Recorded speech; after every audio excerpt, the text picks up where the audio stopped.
This program was made possible by generous grants from the Conference on Jewish Material Claims Against Germany, the Jewish Federation of Greater Kansas City, and the Jewish Heritage Foundation of Greater Kansas City, with special consideration from Outpost Worldwide.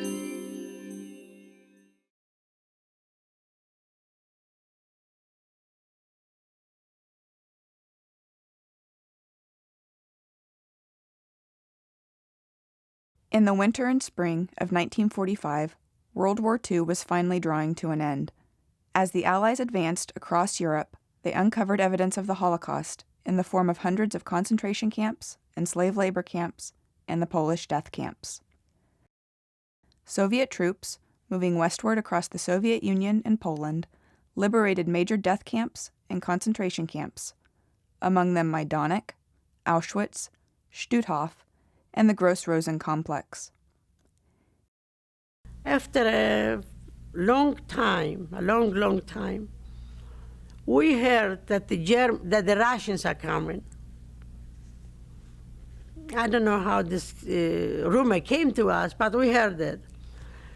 So after, as I say, a long time, one morning we get up and we were ready to go to work and stay. You push one, pushes the other, ready to go get out to work. Nobody's coming to pick us up. So we look at each other and we talk, what's happened? So one of the girls said, you know what, we don't even see the Aufsehers, the German women. There were German women with us then. So we said, what? Something must have happened. So one asked the other to go out and take a look. And one says, I don't want to go, you go. And she said, I don't want to go, why don't you go? And one asked the other to go. Finally, this goes on for hours and hours, and nobody comes to see you. Nobody takes us to work or nothing. One of the girls, she was from Lithuania, she said, I'm going. We're going to stay like this a whole day, I'm going. She goes out, and she comes in screaming, the Russians are here, we free, the Russians are here. In April and May of 1945, American troops, moving eastward across central and southern Germany and into Austria, liberated Dora Mittelbau, Buchenwald, Flossenburg, Dachau, Mauthausen, and Ebensee. I laid down on the ground and crawled on my knees and on my hand. It was laying hundreds of people in the left side where I was, dead bodies, you know, and I covered me with the bodies. And just leave my nose with the eyes, you know, a little bit to see. And I was there. And hear all the noises and beaten. I saw the tanks, American running in the streets, you know, in Buchenwald. But I couldn't move away. I couldn't push away. I didn't feel my right arm. I didn't feel my left arm. Everything was numb. I couldn't move my legs at all. And I kept talking to me, oh my God, that will be my end. And I started to work with the fingers, and I started to do everything in my power. I couldn't feel nothing in me. Everything was numb. Finally, my left arm started to wiggle one finger. I said, oh my gosh, maybe I will do something. And then I was working with that finger, and then start the other, and I start with the two fingers, work on my right arm, because my left arm I couldn't lift up to see the tank, somebody to grab me or help me. It started to work on my right fingers too. And I took my right arm, because my left arm was much weaker, and pushing, and wiggling with two fingers only, not all of them. And then start another finger, just three, and pushing, then pass through a tank. And so he said, somebody's alive there. He stopped the tank and took me out. The American Army came in full blast, and that was the day of liberation. April 14, 1945. And indoor. Yeah. But anyway, pardon me for a minute. Anyway, I called it my second birthday because of the life that happened to me through that whole ordeal. At the same time, British and Canadian troops, moving eastward across the Netherlands and northern Germany, liberated Westerbork, Neuengamme, and Bergen-Belsen. I was sick, full of typhus, diarrhea, high fever, and I found myself, the only thing I remember, that I was under a water pump, trying to stay alive. Two buddies of mine dragged me over there to that water pump, and they kept pumping the water on me. And the only thing I remember is that I saw a British tank come across the wall. One day, when we were at work, we noticed that something is happening. We did not see that many SS women being there in the kitchen where they usually guard us, and men also, SS men. So we knew something is going on, and already whispers that the liberation is someplace not too far away. I was very curious, very uneasy. I said, well, I will go out to the latrine, and you could have a longer view. And while I was there looking out, because you could hear already the noise from the earth, that something is coming, like you could hear tanks are coming. And I knew this must be our liberation. I was so excited. And meanwhile, where does the Hungary go? They opened pried the doors, the gates, and they all were piling to the kitchen. So while, they were all piling, the guard was still guarding in front of the kitchen. And I was trying, all the girls were very excited, and I want to, already tell them too that I have seen, the tanks are coming. And I was standing just like this, and he was shooting from a very short, distance, and the bullet, came in through here and came out through here. And I'll never forget in my life, when I got the bullet, you just don't notice, you don't know what happened to you. I just felt something like, and I noticed blood is coming out of I didn't even notice this place. I noticed that I have blood coming out of my mouth. And I was drinking the blood, thinking, oh God, maybe I can live another few, minutes. In the meanwhile, I'll never forget, a Russian man who came in from the camp, one of our, inmates, and he picked me up, and he took me to the window in the kitchen, and he said in Russian to me, look out and see, before you die, the liberation. The liberators were battle-hardened veterans, but what they saw shocked them. After touring the Ohrdruf concentration camp, a sub-camp of Buchenwald, General Dwight D. Eisenhower wrote, "The things I saw beggar description. The visual evidence and the verbal testimony of starvation, cruelty, and bestiality were overpowering. I made the visit deliberately, in order to be in a position to give first-hand evidence of these things, if ever, in the future, there develops a tendency to charge these allegations merely to propaganda." Although the Germans had attempted to empty the camps of surviving inmates and hide all evidence of their crimes, the liberators came upon thousands of dead bodies. So when I went into Buchenwald, I had never heard of the Holocaust. I'd never heard of it. I didn't know what to expect. And so when I saw these people in striped uniforms, some of whom had the Star of David on them, it was then I realized that for the most part they were Jewish people, and that they had been incarcerated and been denied human existence, so to speak. So I saw very suddenly and very profoundly an image which I had not been prepared to witness. April 29th, 1945, when I was able to be the first Jewish American officer to enter Dachau and one of the first Allied officers to enter any part of Dachau. We entered at Allach. The first problem that arose was the trains. There were more than 20 of them on the railroad track with hundreds of bodies all over inside the cars and on the ground. Were any alive? And if so, what could my driver and I do for them? We discovered finally that the train had been there several days, so we realized if any of them were alive, they would have crawled out by then.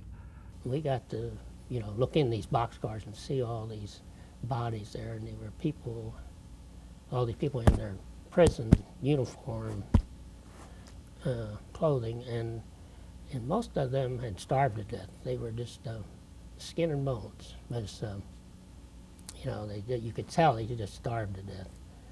And some of them had a cup they were holding in one hand, and one prisoner who was laying with his head kind of out the boxcar door, which had been opened part way, had a spoon in his hand. He was dead, and it was every boxcar was just jam-packed full. They were, you might say like sardines in there, and all dead. And we didn't see any live ones there.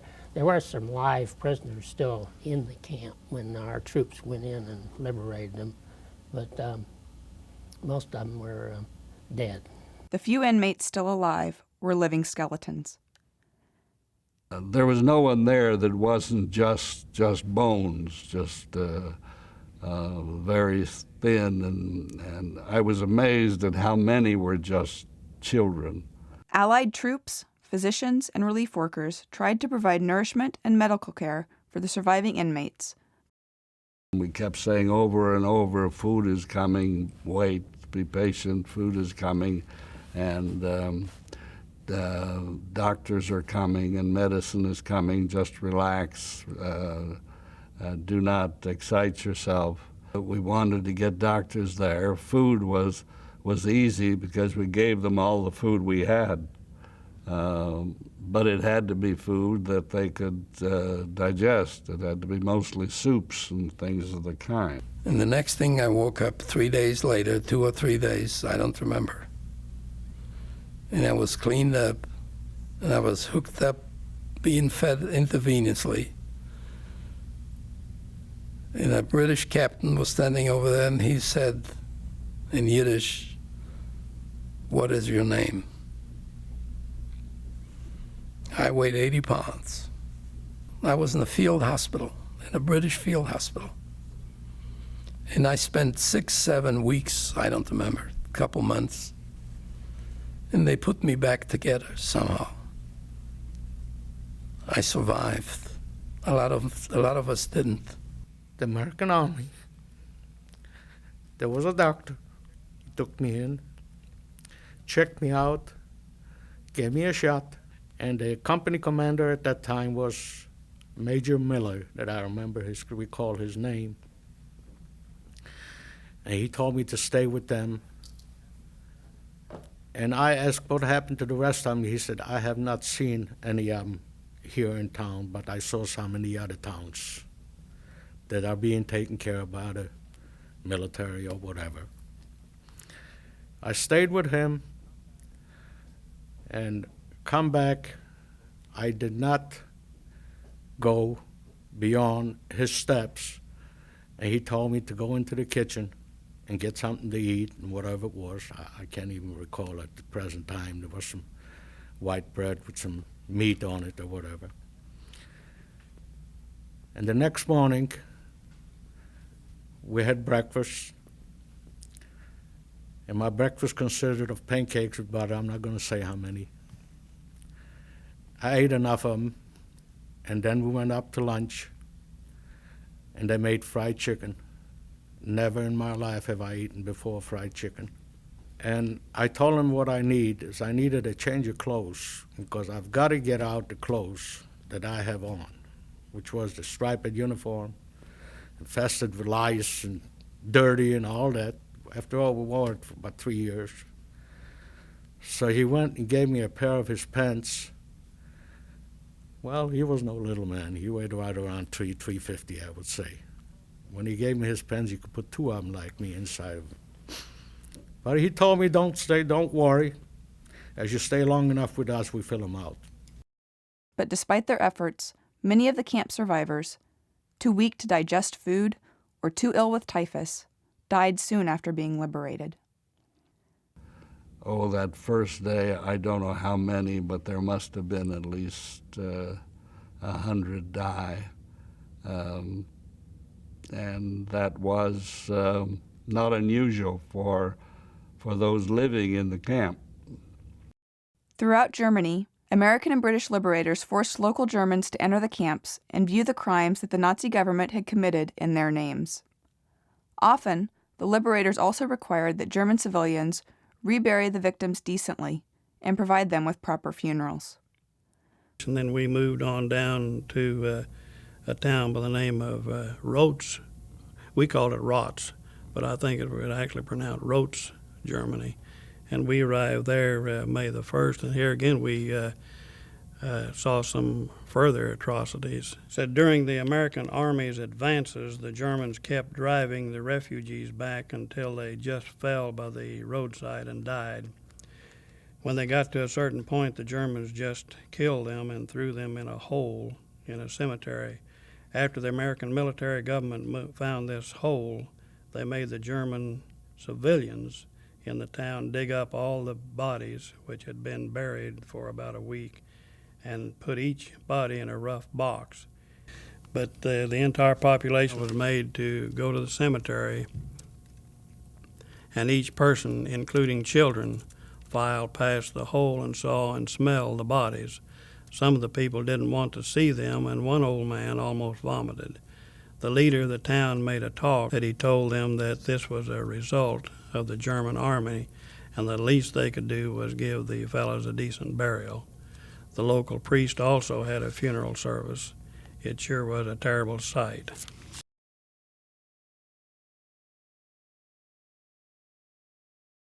For the Jewish survivors, liberation was bittersweet.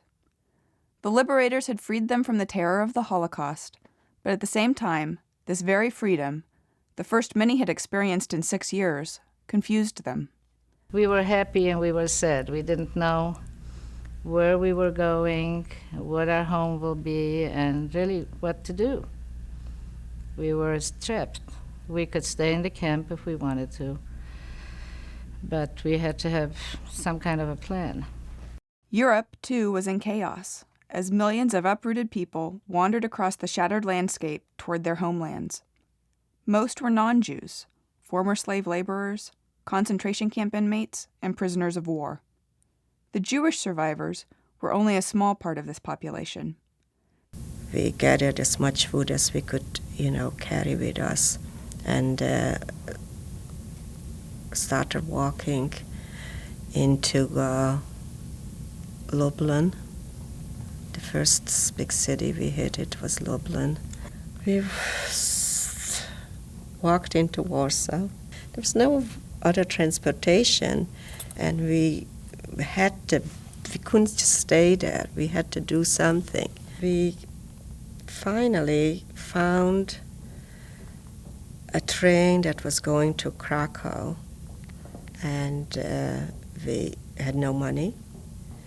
And then, finally they let us go on the train. Were you still wearing your uniform? Yes, still wearing, was shaved, no shoes, hardly any, just some rags. Head filled with lice. We were filthy, dirty. I had never, no bath. Only that, the showers that they gave us maybe once, and twice. Sick.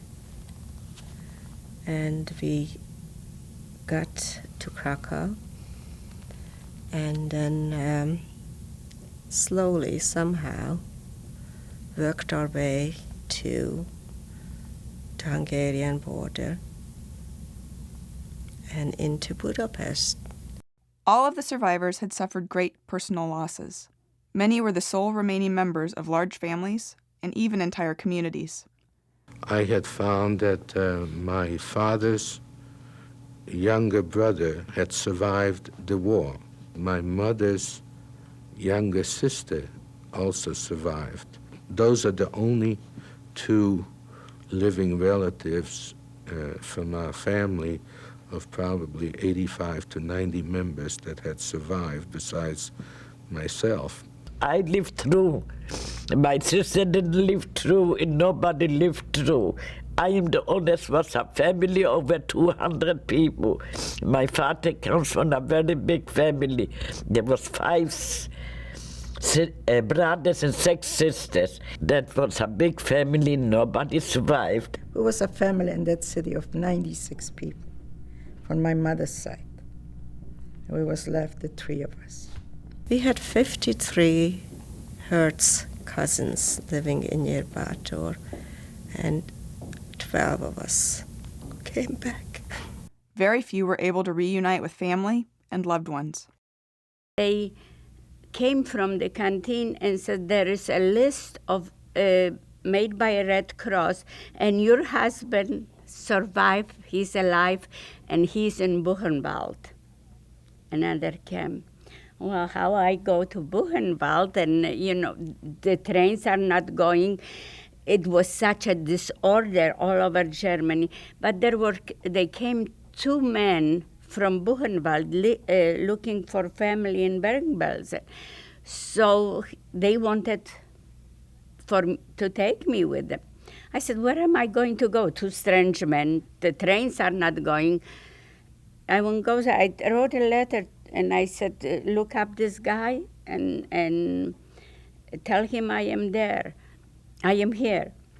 So that's what happened. But the time my husband came to Bergen-Belsen, they sent us to a border of Holland and Germany. He had no transportation, so he told the American soldier that he would like to have a bicycle. He was a cyclist from the before war, that he wants to seek his wife and so on. He wants to go to Bergen-Belsen. And the American soldiers stopped some German, took away his bike, and gave it to my husband. Many Jewish survivors decided to remain where or near where they had been liberated, especially if that was in Western and Central Europe. And then they said, you can go wherever you want to. After a while, not right away, they said, you can go wherever you want to. I said, I'm not going back to Poland. It's too many pain for me. Here, I went to school. Here was my house. Nobody is alive. They killed everybody. So I said, I'm not going to Poland. I don't want to go any place. I don't want to be in Europe ever. I want to go to America. And I said to the American people, I lost everybody. You are my father, and you are my mother, and you are everybody I have in the whole world. And wherever you will go, I will go with you. So one day, a soldier came in, a British soldier, and he says, you're going to be discharged. You're getting out of here. And he says, where do you want to go? And I said, I don't know where to go. At that time, I'm 23 years old. I have nothing. And we decided to go back to Bergen-Belsen. In the summer of 1945, some 100,000 Jewish survivors were living in hundreds of refugee camps, hastily organized by the American and British occupying forces, where they were crowded in among 7 million other homeless people. The Allied occupation authorities classified them as displaced persons. But the Jewish survivors rejected this classification and called themselves She'erit HaPletah, the surviving remnant, from the verse in the Book of Kings. the surviving remnant of the house of Israel will again take root downward and bear fruit upward. For a remnant will go out from Jerusalem, and survivors from Mount Zion. Other Jewish survivors returned home to the countries of their birth and their former hometowns. Unfortunately, it was a sad homecoming, especially for those who had returned to Eastern Europe. Many found their homes and belongings in the hands of unfriendly former neighbors. Others became the targets of anti-Semitic violence. I myself went to a friend of mine, and that was the Burgermeister's sister-in-law, his wife's sister. The Burgermeister is like the mayor here in the country. She was my best friend because we lived across the street. I was living in a main area, and I gave her all my belongings before I left. I said, if I come back, I might look into it. And if not, it's all yours. She was my best friend. I knocked on her door. She see my face. She thought she seen somebody dead. She almost passed out. I thought she feels sorry for me. He says, no, I don't want you to be here. I'm afraid if you're here, they're going to kill me. I said, what are you afraid? I understand the Russians are here, the Germans are going. Doesn't make any difference. I don't want you here. I said, I don't want anything from you except give me my clothes. A dress, a coat, a pair of shoes, something. I just have something to wear. I have nothing. The police took everything out. I says, can you give me a few potatoes? She took in 2 potatoes on her hand and says, take it. That was 1945 in January. To make matters worse, the East European countries were soon taken over by communist dictatorships loyal to the Soviet Union. We decided to go back to Budapest, and the Russians were there, and communism was just really starting to flourish, and we really didn't want to be a part of it. I was constantly asked to join the Communist Party, and I refused all the time, and it was getting more and more difficult, and it was time to leave. Thus, most Jews who had tried to reestablish their lives in Eastern Europe soon fled back to the network of displaced persons camps in the American occupation zones in Germany, in Austria, and in Italy. By 1947, between 250,000 and 300,000 Jewish survivors were living in these camps. Although the displaced persons camps were overcrowded and uncomfortable, the survivors considered them luxurious compared to the conditions they had endured during the Holocaust. At first, the United Nations Relief and Rehabilitation Administration was responsible for running the displaced persons camps, resettling the refugees, and helping them find their families. In 1947, its work was taken over by the International Refugee Organization.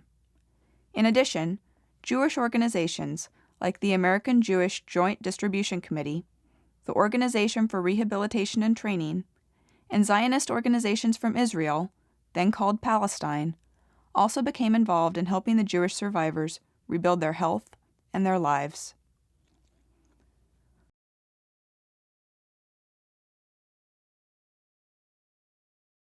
Who were the Jewish displaced persons? Most of the Jewish survivors were from Eastern Europe, primarily from Poland and the parts of the Soviet Union that had been under German occupation during World War II. Most were unmarried young people, between the ages of 18 and 25, who had survived the concentration, slave labor, and death camps, although some were slightly older and with families, either because they had fled to the interior of the Soviet Union or had survived in hiding. What did they want? After years of trauma and loss, they wanted to reconnect to life. They wanted to resume the educations that the Holocaust had prevented or interrupted, and to acquire new job skills. They turned the displaced persons camps into active social and cultural centers with newspapers, political meetings, music and theater groups, and athletic competitions. We always traveled in groups, and even in the displaced person camp, there were boys and girls who no one went into the city by themselves. You have to remember, we were 18 years old. someone in Salzheim even opened up a sidewalk cafe where they had, in the summertime, they had music and dances, and someone served tea or coffee, and they started businesses immediately after the war. They wanted to reforge the personal bonds that the Holocaust had severed by making new friends and establishing new peer groups, and by pairing up and getting married and having children. My husband had two brothers. We knew that his brothers went to Germany, to Landsberg. So we decided to go back, going to Landsberg. And we found his brothers in Landsberg, two brothers. And the two brothers had already two girls, which they met, and they planned to get married in the future. The brothers decided they want to get married. So the three brothers we had one wedding under a canopy with a rabbi. This was already on the American zone. And a lot of American Jewish and non-Jewish came to look at the wedding from three brothers. And the one canopy, one was the first one, there was the oldest, and the other one, and we were the third one. The Jewish survivors in the displaced persons camps had the highest birth rate of any post-war Jewish community. By far, the largest number wanted to settle in Eretz Yisrael, the land of Israel, which, at the time, was called Palestine and was part of the British Empire. Only after its establishment as the independent state of Israel in May 1948 were Jewish refugees able to immigrate there in large numbers. Altogether, 2/3 of the survivors in the displaced persons camps found new homes in Israel. Of the remaining third, most wanted to go to the United States, especially if they had relatives there. Some of my friends became Zionists and wanted me to immigrate with them to Israel. It seemed attractive, but I had something else pulled me on the others, and I had no one there. No, not one relation, no one.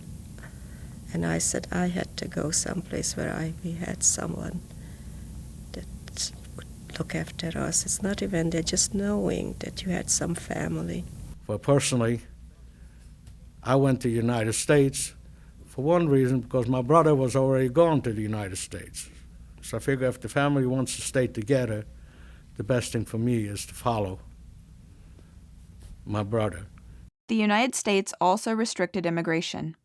Certain American officials, and even the U.S. Congress, tried to prevent displaced persons from entering the country. But President Harry S. Truman took a great personal interest in the displaced persons situation. On December 22, 1945, he announced the Truman Directive, allowing displaced persons to bypass immigration quota restrictions. Christmas of 1945, there's another good guy, Harry Truman. He spoke sometimes in Christmas holiday, and he announced that he's going to ask Congress to let 100,000 displaced persons into the United States in 1946. And when the American consulate opened up in Frankfurt in March or April of 1946, we were there to register to go to America. And that's how we made it. As a result, 400,000 refugees eventually entered the United States. Among them, 137,000 Jews. Many arrived on military cargo and troop transport ships like the Marine Flasher, Marine Perch, Marine Tiger, Marine Marlin, the Ernie Pyle, the General Stewart, and the General Black. Coming into the harbor of New York, I was looking down from the ship, and I saw a mass of people, several thousand people, who came to the harbor to greet returning soldiers from the war. And they had made big signs, welcome Joe, welcome Bill, we love you, something like that.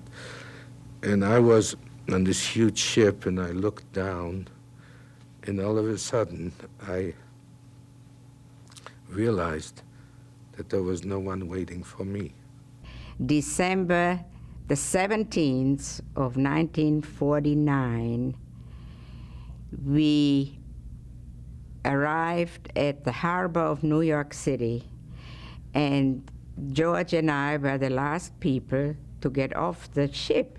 And my family and my husband's family thought we probably didn't make it because everyone else came down but us. But we were standing at the railing looking at the Statue of Liberty. We were free.